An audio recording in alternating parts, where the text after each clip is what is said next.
It's that time of year again. Apple has just announced the new iPhone 11, 11 Pro, 11 Pro Max, and both Patrick and I are professional photographers and videographers. We might be a little more excited about this phone and the new cameras than the average person, and so today we're going to be talking about these phones from a professional's perspective. This video is sponsored by Photo Plus. It's going to happen this year from October 24th to 26th in New York City. Now, before we get into our opinions, let me give you a quick rundown of what these phones are. As I mentioned, Apple has announced 3 different phones at 3 different sizes. The cheapest phone is just called the iPhone 11, and it is the medium size phone at 6.1 inches. It has a cheaper display that's just standard LCD, and it's slightly lower resolution as well. In terms of cameras, it has one wide-angle lens with optical stabilization and then one super wide-angle lens that does not have stabilization. It also has an upgraded front-facing camera as well. Moving up to the iPhone 11 Pro and Pro Max, they are 5.8 and 6.5 inches respectively. They have a higher quality OLED display with much higher resolution at 458 ppi. But probably the biggest feature that sets these phones apart is that each of the Pro models comes with a third camera on the back with a 2x telephoto lens. The iPhone 11 starts at $699, the iPhone 11 Pro at $999, and the Pro Max at $1099. I think the big question a lot of people are gonna have is, why are we making this video? Is the iPhone ever an acceptable tool for professional photographers and videographers? I think it depends on what you do, but as YouTuber becomes more and more of a career choice, right? Absolutely, it's a professional tool. And we film vlog content all the time with our phones, and you might be saying, well, vlog content, that's not professional. But we film lots of B-roll content with our phones as well, and we mix it in with our GH5 footage. A lot of what we're doing is Steadicam footage with, a gimbal, electronic gimbal, and we like it because it's just so convenient. Yeah. We can have this little bitty electronic gimbal, we have our phones in our pockets, just snap it on there, and we're ready to go. It's already pre-balanced, it's easy. Yeah. When we have to get our bigger cameras with the heavier gimbal and make sure everything's perfectly balanced and stuff, it's just a pain in the butt. And we've looked at the footage side by side, and if you have enough light, the iPhone footage looks amazing. In fact, it looks better than some of the professional cameras that we've used with the heavier gimbal. I know. Side by side. I can't believe it. So if you're producing content for YouTube, for Instagram, for Facebook, maybe even stock sites. I mean, how many stock sites now are using GoPro, footage or DJI footage from their drones? Yeah. And it's selling. I know we've bought drone footage like that. There's a lot of hyperlapse and time lapse and just solid footage that you can get in 4K on an iPhone that is acceptable for many people to buy. Yeah, and what I'm really excited about in terms of gimbal shots is that we have had issues in the past where the optical stabilization jumps around a little bit as we're walking on a gimbal. It gets confused. And the ultra wide angle lens will not have optical stabilization. I'm afraid it might be a little too wide to make this look good. But at least it won't be as jittery. Yeah, maybe it won't be as jittery. And then you can just punch in just a little bit to get the field of view that you want. Yeah, and if you're gonna punch in a little bit anyway, add some digital stabilization in post, and that'll be the smoothest possible gimbal footage. So there's definitely some things to be excited about, especially for videographers, but for still photographers as well. The biggest argument to be made is the best camera is the camera on you. Yeah. And your phone is always on you. And I think that, to me, is why this is a professional tool. Yes, you would rather have your DSLR, your mirrorless, or your Red Epic, or whatever it is that you have, but you always have your phone on you. So when you see something crazy happening and you can film it and it looks good, and then you can put that footage side by side with other footage that you've been using maybe on a more professional camera, I think it's a tool that everybody should have. I don't like to carry the GoPro, I don't like to carry the Phantoms and the Mavics and all the drones, but I will always have my phone on me. And because of that, I think it's the ultimate tool for photographers and videographers. So one thing that I want to talk about, as we get into our opinions of these phones, is there's really not that big of a difference between the standard iPhone 11 and the iPhone 11 Pro. Which is pretty cool. If you want the cheaper, you want the 11. If you want the cheaper In the phone. past, there's been a big divide in the different phones that they've released at the same time. Yeah, but I feel like when you watch Apple's keynote, they do all these things to make it appear like the Pro version is way better, when in reality it's like the screen's a little better, higher resolution, that's nice. For some people, I'm convinced you will never be able to see the difference. You're blind. Like, Patrick can't even tell the difference between a 1080 monitor and a 4K monitor. So a lot of people might not be able to tell the difference when picking out phones. Yeah, I don't think the average person would even notice the difference in screen resolution or quality or whatever. And then Apple plays all these games to make you think that, like, oh, the camera system is so much better on the Pro version, but from what I can tell, it's the same cameras. Yeah. You just get one extra. You get that extra telephoto camera on the back, but how often are you really using it? I guess you only have, yeah. So I have the iPhone 10. I skipped the 10s, and I use it occasionally. I like having it. And from a photographer standpoint, I feel like the average person actually shoots wider than they do telephoto. Very few people, even if they had the old archaic point and shoots, would zoom in, but you would always want the larger view. So I think it's exciting that they have this new 12mm camera, because in many cases, you're going to be shooting for Instagram or for Facebook, and you want the widest shot to show that landscape portrait. Maybe. I would argue, though, that you can always stitch an image. So if you have a standard lens, or what they normally call wide lens, you could just stitch an infinitely wide shot. And use the pano feature. Yeah, so if I had to choose, I would rather have the telephoto lens and then be able to stitch an image. But for video, that's where things start getting a little bit more exciting, because, a lot of people like the GoPro for sports, or they like the GoPro for vlogging type stuff because it's so wide. Yep. It's very difficult to hold the iPhone at arm's length with the rear cameras and record yourself and not, cut off portions of your head. So I think a lot of people who are doing the vlog thing, including us, are very excited for the wide angle camera on the back, because you can get the highest quality possible at arm's length, and you're not going to have to worry about, missing the frame.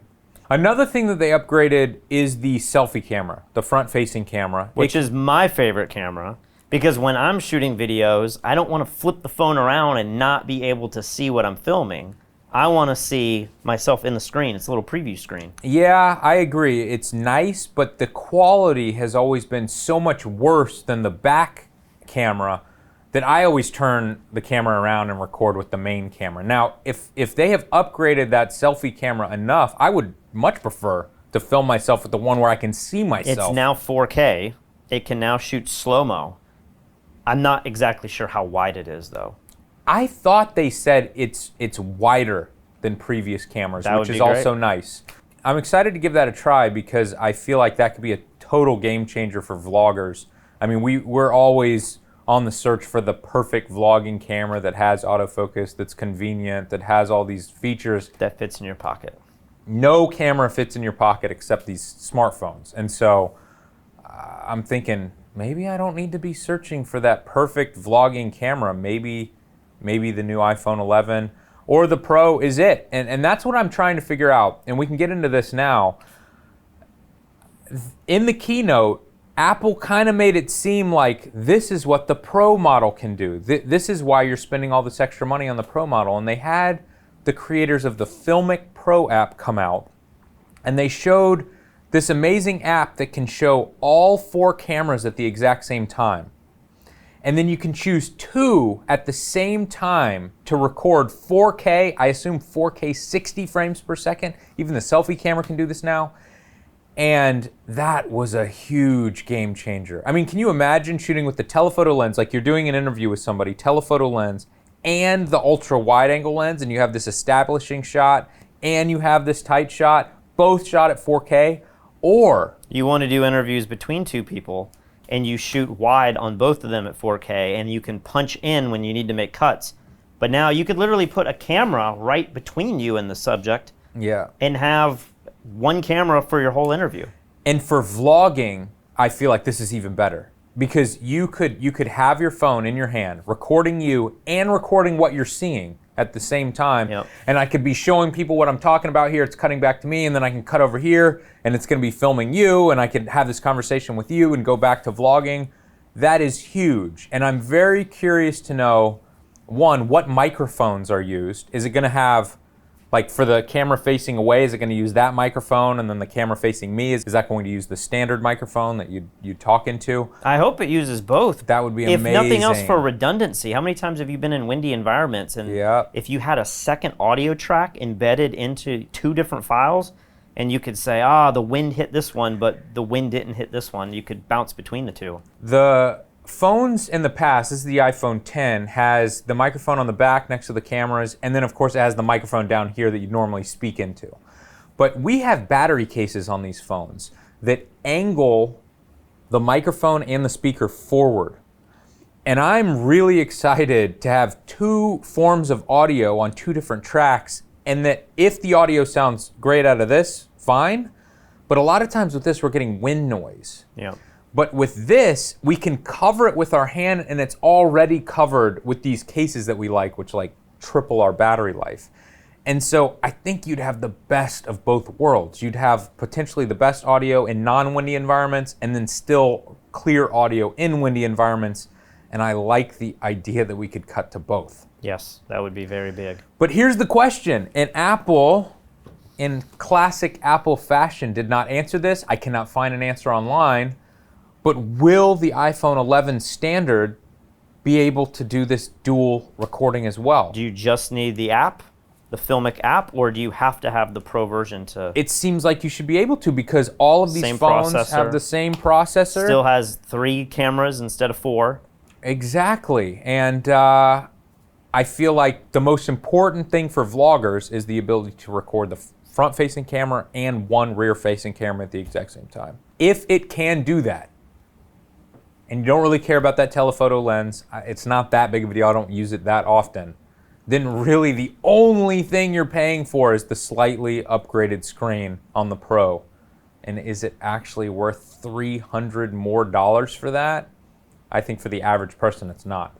Another feature that's really interesting that's showing up in the iPhone for the first time is the night mode feature.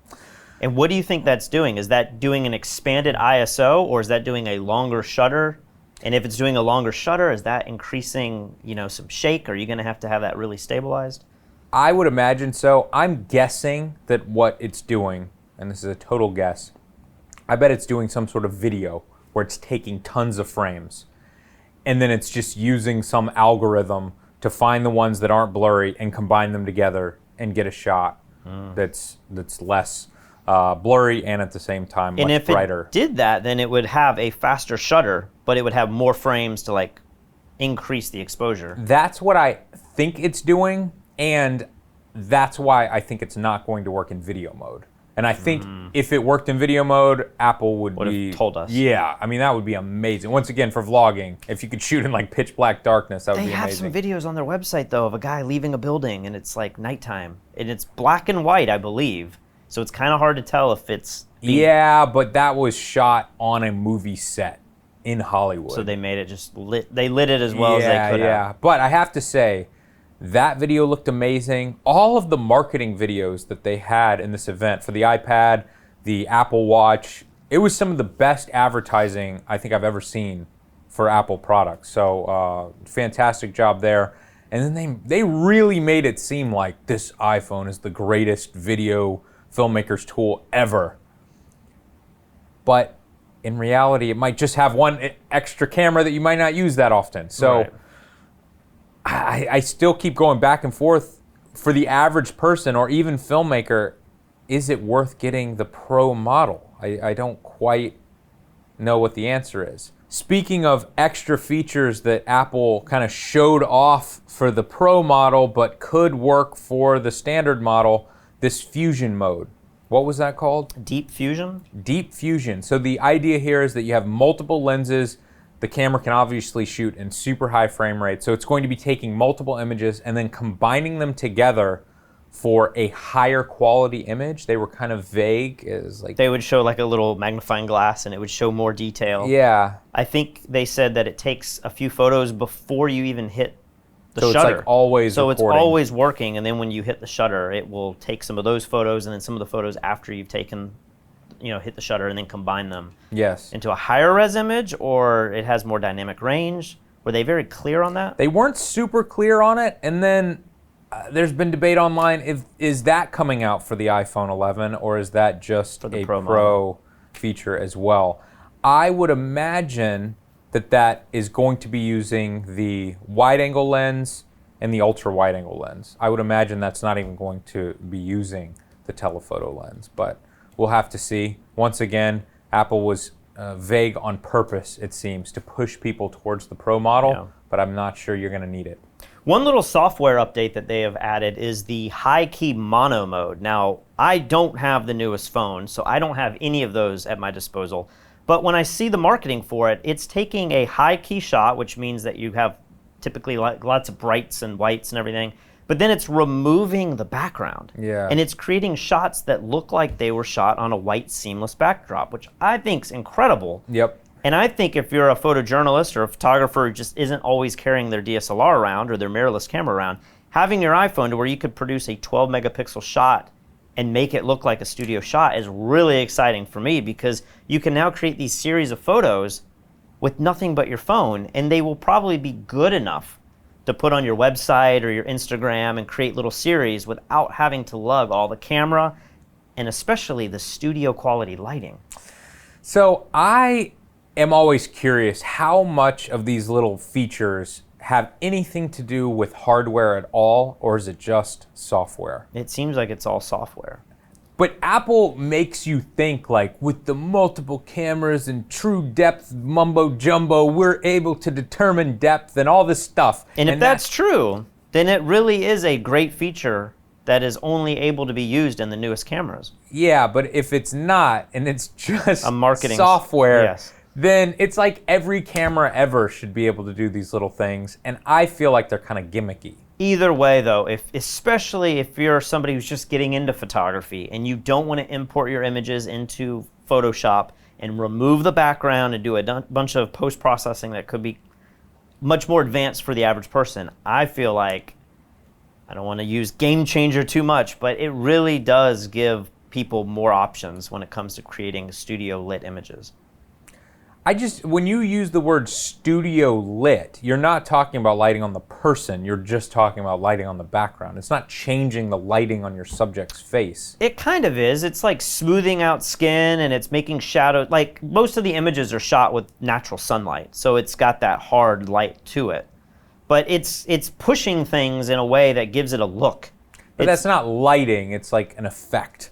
It is an effect, but don't they have a lighting already? It's like spotlighting or stage lighting. They do have something like that was like, and it's doing a little bit more. We have a friend, Keith Bradshaw, who always says very soon there'll be software that can just add any type of lighting. And I used to say you're crazy, but with the iPhone, it's getting closer to being reality than it ever has been. And it makes me wonder if someday down the road, you won't just have a slider for soft light, hard light, overcast light, speckled light, and you could do it all in the camera and on your phone. I can definitely see that coming in the next 5 to 10 years for sure. Now there are a couple of other small things that you get with the Pro model. One, it claims to be a little bit more waterproof. Who knows? I mean, I get my phone damp all the time. Like, I set it up in the shower and I watch videos and I'll play with it in the pool, but I don't submerge You're not taking it my snorkeling? $1,500 phone. Yeah, like that's horrifying to me. So I've never done that. I don't know if you saw my wife last night. She like dunks her phone in the pool to like clean it off. Yeah, I saw her in the pool doing that. And I'm like, why do you do that? And she says, it's waterproof. You're supposed to be able to do that. So maybe some people do that. But I do not. So I don't really care if it's a little more waterproof. To me, it's like I try to keep it dry, but I'm just not worried about it. I like the fact that I know, it's waterproof. So that's not huge to me because I feel like all iPhones now are relatively waterproof. The other small upgrade is that the Pro phones come with the slightly more powerful charging brick, so you can charge faster. But of course, all of these phones are wireless charging now. So you're going to upgrade and buy the wireless charger, which is anyway. Slow charging anyway. And well, speaking of charging, apparently the battery life in all three of these phones is better than it's ever been. So you're going to get more As life out of always. your phone. Sure. But if you buy the 11 Pro Max, you're going to get a couple extra hours of usage compared to the regular 11. So the question is, are you going to be buying one of these new phones, and which one? I'm excited. I'm going to pre-order as soon as it's available in a few days. I'm going to get the 11 Pro. I'm going to get the 512 gigabyte phone, so I have the most storage on there.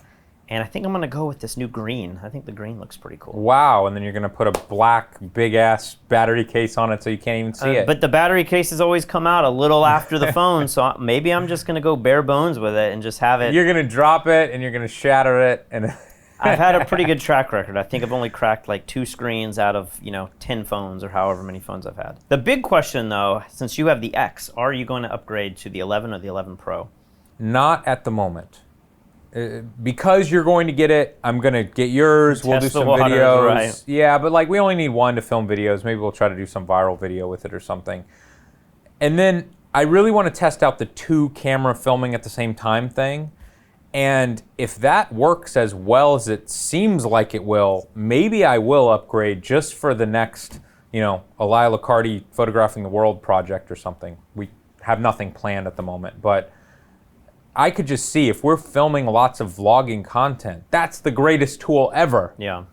And if I can get better battery life and, a few extra upgrades, I'm all about it. But to spend over $1,500 on a new phone when my iPhone 10 works great still, that seems a little ridiculous to me. For me, it's a no-brainer just because I'm coming from such an old phone.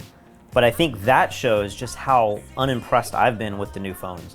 That I've been able to stay with a 7 and not feel, because before I wanted the new phone every time. I know, but it's kind of like upgrades. DSLRs now, where I'm not as excited about the new features because I feel like they do everything well enough for what I need. Yeah, and the question is, how much of that is diminishing returns? Like the cameras and phones are so good now that it's hard to even tell a difference, versus you're becoming an old man. I think a lot of the videos coming out right now are people saying, don't buy this phone, it's not a significant upgrade. Wait until the 2020 iPhone, it's going to be so much better. And I'm sure it will. I'm sure every year. You could play that game forever. Yeah, every year the next iPhone is better. But for photographers and videographers especially, I think the iPhone 11, the standard version, and the Pro versions are significant upgrades over the last camera. So I'm excited. We'll have to see what it's like. So as we said earlier, this video is sponsored by Photo Plus, and if you don't know what Photo Plus is, it's one of the most incredible conventions in the United States. It takes place in New York City at the end of October. And one of the reasons I like Photo Plus, we actually go quite a bit, we go almost every year, is that not only do you get to connect with a bunch of photographers, pick their brains and meet up with them, but you can also check out all the new gear and all of the new products that you might buy for your clients in one concise place on the sales floor. Yeah, and in the past, they've had the expo sales floor thing going on, and then down below, they've had all these separate classes that cost money. They're actually not doing that this year. They're just going to be having the expo floor itself, and apparently they're going to be trying to have more live talking and teaching events on the floor, which are free, which is pretty cool. That's always my favorite part, because you get to see photographers in all different genres of photography share what they do. It's incredibly inspiring. Yeah, I'm excited to see if, the Nikon D6, will it be there? Probably not. Probably not. Will the Sony A9 II be there? That might be. I mean, this is about a month and a half away at this point, maybe a little bit longer. So I feel like because the Olympics are coming up pretty soon. What if they just had the D6 in the glass, but like you couldn't? You can't touch it, you can just see it. I could see That'd be Nikon doing something like that. Perhaps the coolest thing about this whole thing is it's totally free. So if you use the promo code in the description below, you can sign up and attend this event. You do have to register. You do have to register, but, and maybe we will see you there. Yeah, that'd be awesome.